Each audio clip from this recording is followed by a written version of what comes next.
You're listening to the Yin and Yang Show, a marketing and sales conversation with Lindsay Kelly and Brian Signorelli.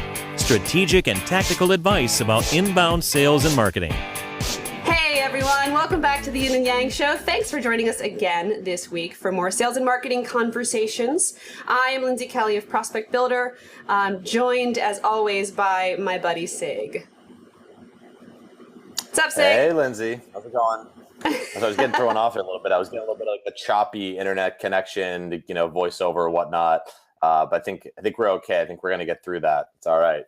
Yeah, it's Florida. What can I say? We have bad internet. But you're coming to us live from the She Shed again. I'm glad to see you back in action there. Love the She Shed. Loving the She Shed. Got myself a connection, direct Ethernet connection all the way out to the She Shed.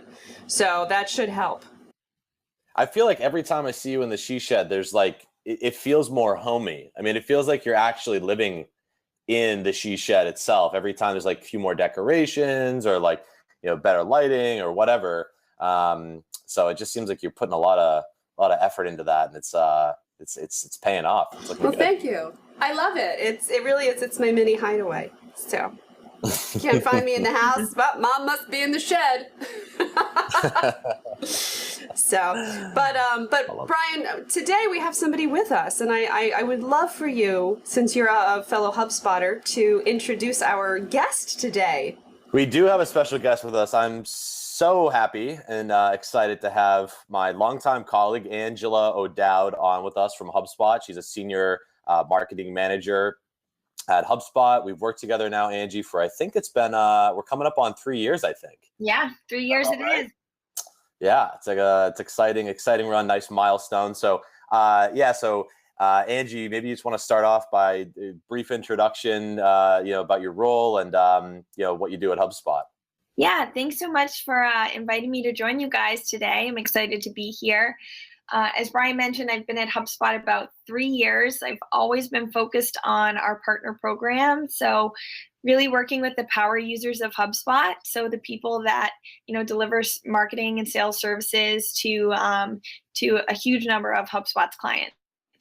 And I think that my prime area of focus has typically been what we call Smarketing, so sales and marketing alignment. I work directly with the sales team here. I work with about 65 reps, and so I'm really passionate about the topic, and I love talking about Smarketing. Awesome. Well, that's exactly what we thought we'd have you on to do today, is talk about Smarketing and sales and marketing alignment. And I think I always mention on our show or on our podcast, Lindsay, how much of a spoiled brat salesperson I have been and am, and how much I kind of love on the HubSpot marketing team, because they just made my life so easy for so long, and made so many of my team members' lives so easy for so long. And so while I have enjoyed the fruits of awesome, in my opinion, sales and marketing alignment, unfortunately, very few businesses have enjoyed the same. In fact, less than 1 in 5 organizations are actually strongly aligned between their sales and marketing teams. And the funny thing is that this is not a new issue. This is not something that came up in the last 6 months or even 6 years for that matter. And I think one of the first times that kind of the concept of sales and marketing alignment came about, I think, or at least well known enough for us to reference, is in one of Peter Drucker's books. He's famously quoted as saying that the role of marketing is to make sales superfluous. And here we are, 5 decades later, Right. talking about sales and marketing alignment. I guess so, Angie, I'll open it up by asking you, why 5 decades later do we think that the problem still persists? Like, why, from your perspective, have we not bridged the gap? Have we not gotten to that alignment? Why is this not a widely accepted, perfectly executed thing inside of most businesses today? That's a great question. And so, Brian, you touched on how lucky you felt to work with the marketers here at HubSpot. But as a marketer at HubSpot, I feel the same way about the sales team. And I feel really lucky that I work at a company where my sales team respects what I do and they value what I do. But this isn't common. And I think the main reason that we have great alignment at HubSpot is, well, first of all, we are the creators of marketing and sales software. And so everyone who works at the company, whether you're in marketing or you're in sales, you understand both industries and you have a kind of a mutual respect for what both parties bring to the table. And then in addition to that, we're all using the same system. So of course, HubSpot uses HubSpot for everything that we do. And I think one of the big barriers to marketing and sales alignment is that the two departments are often siloed in terms of seating structure in the company, in one very tangible example, but also the systems of record that they both use. So even if you have a system that's speaking to each other, you're often still very siloed in terms of what you're looking at and how you're setting goals. Got it. Yeah, that's a great point. So separate systems, living apart, not really on the same page in general. So, I think one of the things that we were talking about a little bit recently was this concept of, marketing's role evolving. And I think that this has been so commonplace for HubSpot that we sometimes take this for granted, that marketing's role is to generate leads for the sales team. Like right. That's a given. It has been that way since the day that I started at HubSpot. And, I had about 5 years work experience before coming to HubSpot, and I never really understood that. And I had never even heard that, quite frankly. And so I think one of the things we talk about, I think we have talked about that concept itself on this show, but one of the kind of linchpins, I think, to making that work is this concept of like marketing generating an SQL or an MQL or a SAL or SAL, sales accepted lead, things like that. Yeah. Could you help? I mean, I don't know if Lindsay and I have kind of nailed those definitions. Could you, give us your take on what those things mean and whether or not those are the types of things that a marketing and sales team should be looking at together to drive some alignment? Yeah. So I think that these acronyms we use are very important because they're the shared language we have between both teams to really hold each other accountable. And so I'll talk through HubSpot as an example. So we have a goal to generate leads, of course, which is more of a top of the funnel play. But then we have a goal to turn those leads into marketing qualified leads. And our SLA, so our agreement with the sales team, is that they will work within a 24-hour period the leads that marketing has considered qualified. Now, I think this, the Q in MQL, the qualified part, is the part where people really get tripped up, because sometimes a marketing team might be sending over leads that the sales team perceives as being like very low value. And so then you lose trust between the two teams. Then sales doesn't want to work the leads that marketing sends over. And so I think that defining what quality means is really critical between the two teams to have actual alignment. And I think you can define quality in a number of different ways. It could be an action. So someone actually raises their hand on, let's say, your website and says, I want to talk to your sales team. That could be a signal of quality. Or it could be that the company profile fits the demographic of your typical customer in terms of employee size or location. So Angie, for someone just kind of getting started out in maybe thinking through like, geez, like our sales and marketing teams are operating on different wavelengths. They don't really sales doesn't really understand what marketing does, and marketing doesn't really understand what sales does. But this concept of at least getting people on the same page sounds like a worthwhile endeavor. If you were a consultant to that business, kind of pick any business, let's call it a small business, maybe 10 or 20 employees, that wants to start driving a little bit more sales and marketing alignment. What are some exercises or how would you guide them to get the sales and marketing teams at least starting to speak the same language around what quality looks like or means. So I feel like that is kind of fundamentally where the whole thing breaks down most often, is that they're just never full agreement on what the Q and the QLs look like. Yeah. So how might you advise a business on that? Yeah. So let's say it's my first day on the job as a consultant. First, I'd want to talk to whoever's in charge of marketing and whoever's in charge of sales, because I think that there's two aspects of this, which is people and process. And if you don't have leadership aligned in both the marketing department and the sales department, it's not going to trickle down to the folks on the team. So first I'd figure out who's in charge and go sit down and talk to them. And then I'd ask for access to all their data. And I think what's really important is that you have data to back up every claim.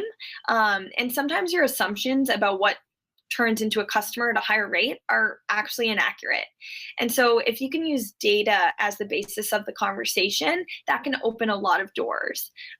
So something that you could do is say, okay, let's take every customer who closed in the last year, and let's look at the journey they took towards becoming a customer and different touch points. And you have to look for things you can quantify. So maybe they visited certain pages on your website, like a pricing page, if you're an online business, or maybe they, filled out a form to talk to you. Figure out those things you can quantify and say, the percentage of people who did these things turned into customers at this rate. And then you can look at, okay, what are the things that have a really high percentage of turning into a customer, and how can we set a goal around those? That's a really good point, because we, with our clients in the office technology space, go round and round sometimes with what's qualified. Like, why does marketing think this is qualified? And so one of the things we do, to your point of what pages of the website have they visited, what forms have they downloaded, we give them a HubSpot score. And so they're always, sometimes they have a difficult time comprehending like the HubSpot score.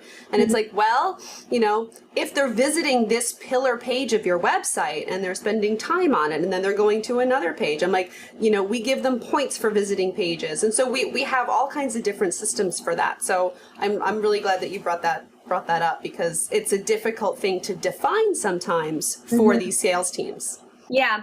And I think sometimes you have to look at things on two spectrums. So like a fit and an action matrix.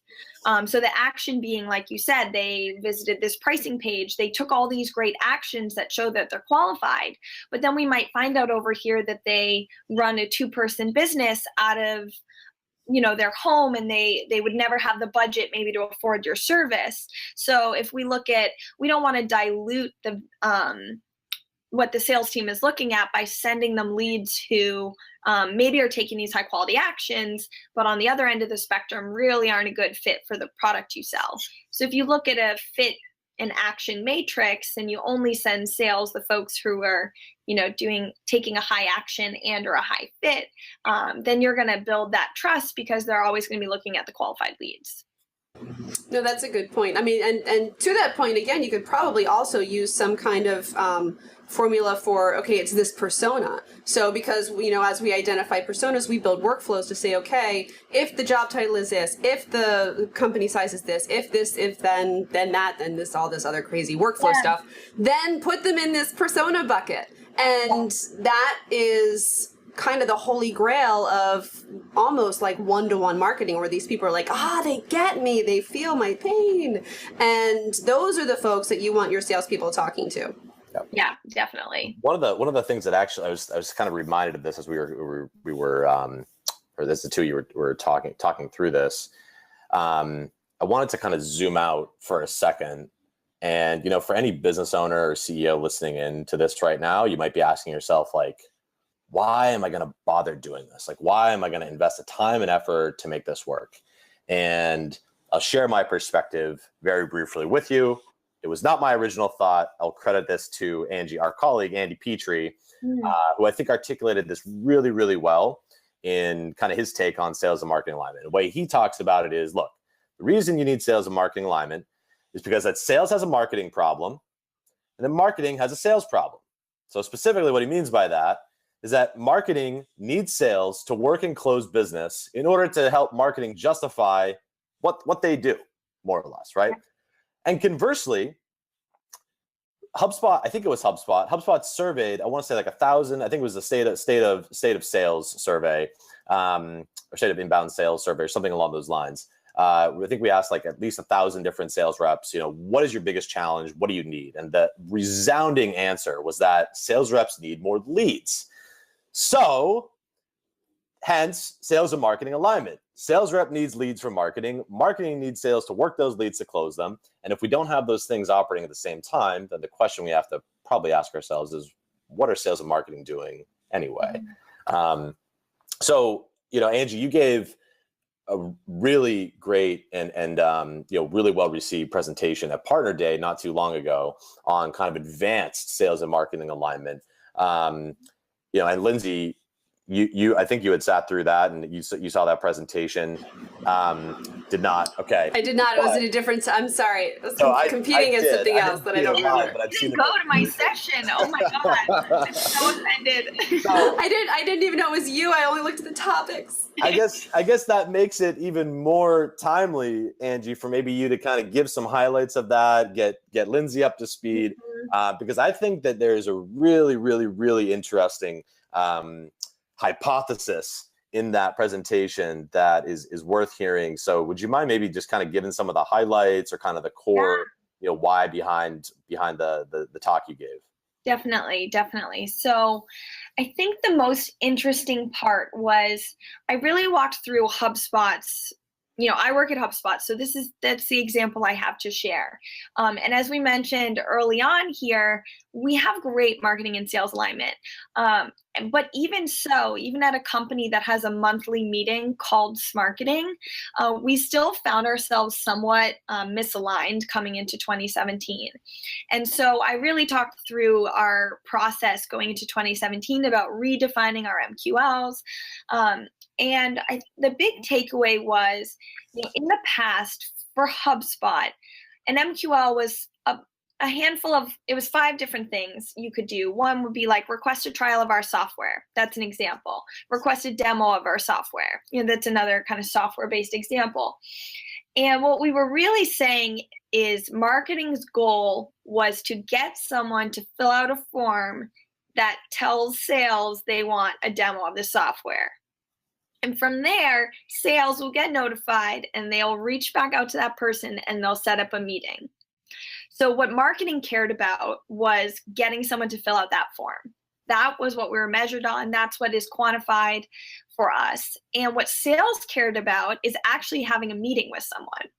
And so those were a couple steps apart. And what was really interesting going into 2017 is we've launched a lot of new product functionality, one of which is the Meetings app. And this is a tool where you can embed a link to your calendar and someone can book time with you. And so what we did going into 2017 is we said, how can we align and have marketing's goal be the same as sales goal? And sales's goal was to get a meeting booked. So marketing's goal became get a meeting booked. And so what that actually forced us to do is rethink our whole process. And now wherever possible, we're not asking someone to go, read an email that tells you to go fill out a form to reach out to the sales team. Instead, we're sending you an email from the sales team on their behalf that has a link to book a meeting with them directly. And so it's actually made our funnel much more efficient while at the same time having the marketing team and the sales team aligned around the exact same goal. That's pretty cool. So this is one of those concepts that just kind of, blows my mind that, when we talk about stuff like this or once the realization has been had, it seems so obvious, right? Right. You're like, right. It's one of those things that, like, hindsight's 2020. But hey, we are just about out of time for today. So first I wanted to say thank you so much to Angie for joining us. Yeah, thanks so much for inviting me to join you guys today. It was awesome having you, so thank you. If you want to connect with her, find her on LinkedIn. She is Angela O'Dowd. And as always, you can find Brian at Inbound Seller. You can find me at LV Kelly. And folks, until next time, keep the conversation going. Yeah, keep talking. You've been listening to the Yin and Yang Show, a marketing and sales conversation with Lindsay Kelly and Brian Signorelli. Join us online at yinandyang.fm.